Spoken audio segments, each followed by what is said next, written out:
Te doy la bienvenida a la Lección Divina del sábado de la semana sexta del tiempo ordinario.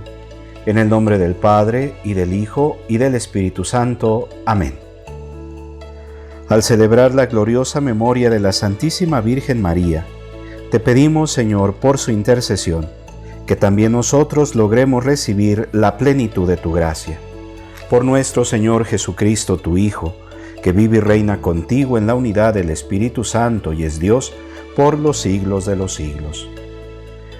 Escuchamos la lectura del Santo Evangelio según San Marcos, capítulo 9, versículos del 2 al 13. En aquel tiempo, Jesús tomó aparte a Pedro, a Santiago y a Juan.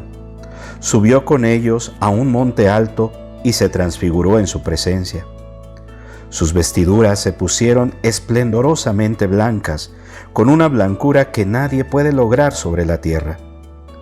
Después se les aparecieron Elías y Moisés conversando con Jesús. Entonces Pedro le dijo a Jesús: «Maestro, que a gusto estamos aquí. Hagamos 3 tiendas, una para ti, otra para Moisés y otra para Elías». En realidad no sabía lo que decía porque estaban asustados. Se formó entonces una nube que los cubrió con su sombra, y de esta nube salió una voz que decía: «Este es mi Hijo amado, escúchenlo». En ese momento miraron alrededor y no vieron a nadie sino a Jesús, que estaba solo con ellos. Cuando bajaban de la montaña, Jesús les mandó que no contaran a nadie lo que habían visto hasta que el Hijo del Hombre resucitara de entre los muertos. Ellos guardaron esto en secreto, pero discutían entre sí qué querría decir eso de resucitar de entre los muertos. Le preguntaron a Jesús: «¿Por qué dicen los escribas que primero tiene que venir Elías?» Él les contestó: «Si fuera cierto que Elías tiene que venir primero y tiene que poner todo en orden, entonces, ¿cómo es que está escrito que el Hijo del Hombre tiene que padecer mucho y ser despreciado? Por lo demás, yo les aseguro que Elías ha venido ya y lo trataron a su antojo, como estaba escrito de él». Palabra del Señor. El Evangelio de hoy habla de 2 asuntos enlazados entre sí: la transfiguración de Jesús y la cuestión del retorno del profeta Elías. En aquel tiempo, la gente esperaba el retorno del profeta Elías.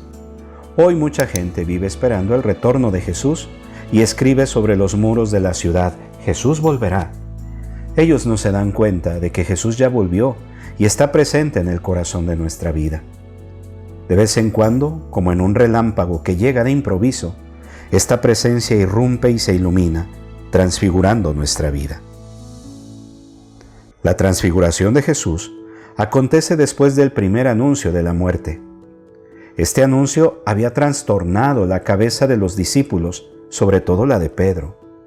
Ellos tenían los pies en medio de los pobres, pero la cabeza estaba perdida en la ideología de gobierno y de la religión de la época.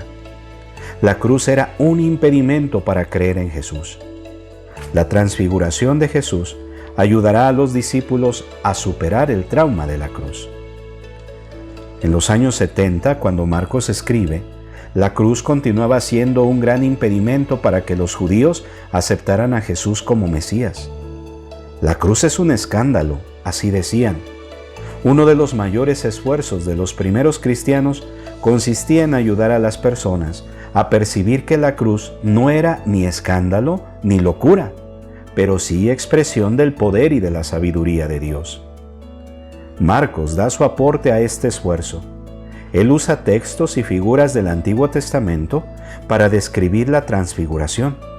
Así muestra que Jesús vino a cumplir las profecías y que la cruz era el camino para la gloria. Jesús sube a una montaña alta. Lucas añade que subió allí para rezar. Allí encima, Jesús aparece en la gloria ante Pedro, Santiago y Juan. Junto con él aparecen Moisés y Elías. La montaña alta evoca el monte Sinaí, donde en el pasado Dios había manifestado su voluntad a la gente, entregando la ley. Los vestidos blancos recuerdan a Moisés resplandeciente cuando conversaba con Dios en la montaña y de él recibió la ley. Elías y Moisés, las dos mayores autoridades del Antiguo Testamento, Moisés representa la ley, Elías la profecía. Lucas informa que la conversación sobre el éxodo de Jesús, esto es, la muerte de Jesús en Jerusalén. Así queda claro que el Antiguo Testamento, tanto la ley como la profecía, ya enseñaba que para el Mesías, siervo, el camino de la gloria tenía que pasar por la cruz. A Pedro le gustó, pero no entendió. Y quiso asegurarse un momento agradable en la montaña. Se ofreció para construir 3 tiendas. Marcos dice que Pedro tenía miedo, sin saber lo que estaba diciendo, y Lucas añade que los discípulos tenían sueño. Son como nosotros, tienen dificultad de entender la cruz. En cuanto Jesús está envuelto en la gloria, una voz del cielo dice: «Este es mi Hijo amado, escúchenlo». La expresión Hijo amado recuerda la figura del Mesías siervo anunciado por el profeta Isaías. La expresión escúchenlo recuerda la profecía que prometía la llegada de un nuevo Moisés. En Jesús, las profecías del Antiguo Testamento se estaban realizando. Los discípulos no podían dudar. Jesús es realmente el Mesías glorioso que ellos deseaban, pero el camino hacia la gloria pasa por la cruz, según lo había anunciado en la profecía del siervo. La gloria de la transfiguración lo comprueba. Moisés y Elías lo confirman. El Padre es el garante. Jesús lo acepta. Al final, Marcos dice que después de la visión, los discípulos ven solo a Jesús y a nadie más. De ahora en adelante, Jesús es la única revelación de Dios para nosotros. Jesús y solo Él es la llave para que la gente entienda todo el Antiguo Testamento. Jesús pidió a los discípulos que no dijesen nada a nadie hasta que Él resucitara de entre los muertos. Pero los discípulos no lo entendieron. De hecho, no entienden el significado de la cruz, no entienden el enlace del sufrimiento con la resurrección. La cruz de Jesús es la prueba de que la vida es más fuerte que la muerte.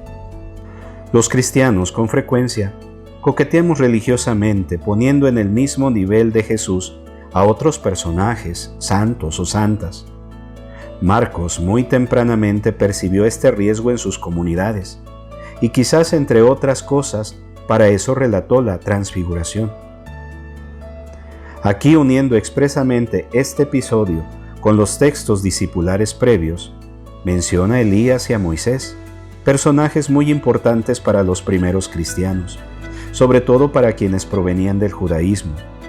Sin embargo, aquellas comunidades debían convencerse de que el Señor era mucho más que ellos. Él era el nuevo Moisés y el profeta. Moisés y Elías, aunque fueran importantes, no podían ocupar en ningún momento y bajo ninguna circunstancia el mismo lugar que Jesús. Por esto Marcos indica con sutileza, pero con fuerza, que Pedro, al querer hacer 3 chozas para ponerlos en el mismo nivel, se equivoca. Además, precisa que el Hijo de Dios es Jesús y es a Él a quien vale la pena escuchar y hacerle caso en todo.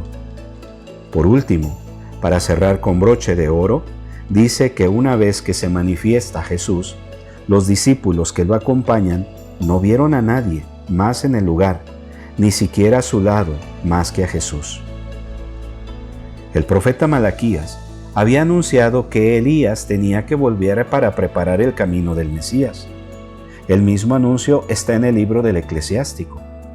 Entonces, ¿cómo Jesús podía ser el Mesías si Elías no había vuelto? Por esto los discípulos preguntan, ¿por qué los escribas dicen que Elías tiene que venir primero? La respuesta de Jesús es clara. Elías ya vino e hicieron con él lo que quisieron, según lo que estaba escrito. Jesús estaba hablando de Juan Bautista, que fue asesinado por Herodes.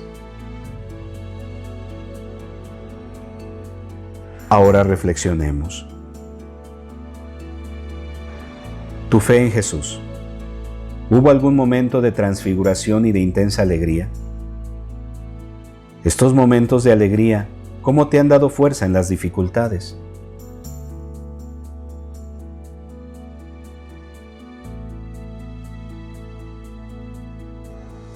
Hoy, ¿cómo transfigurar tanto la vida personal y familiar como la vida comunitaria?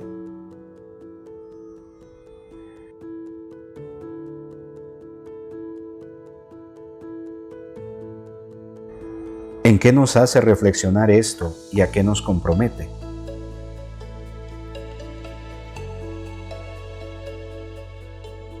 Oremos. Feliz el hombre que se apiada y presta, y arregla rectamente sus asuntos. Nunca verá su existencia amenazada. El justo dejará un recuerdo estable. Amén. Gloria al Padre, y al Hijo, y al Espíritu Santo, como era en el principio, ahora y siempre, por los siglos de los siglos. Amén. Que tengas un bendecido día, y te invito a que te suscribas a este canal, que nos regales un me gusta, que actives la campana para que puedan llegarte nuestras notificaciones. Además, que nos ayudes compartiéndolo para que pueda llegar a más esta palabra de Dios.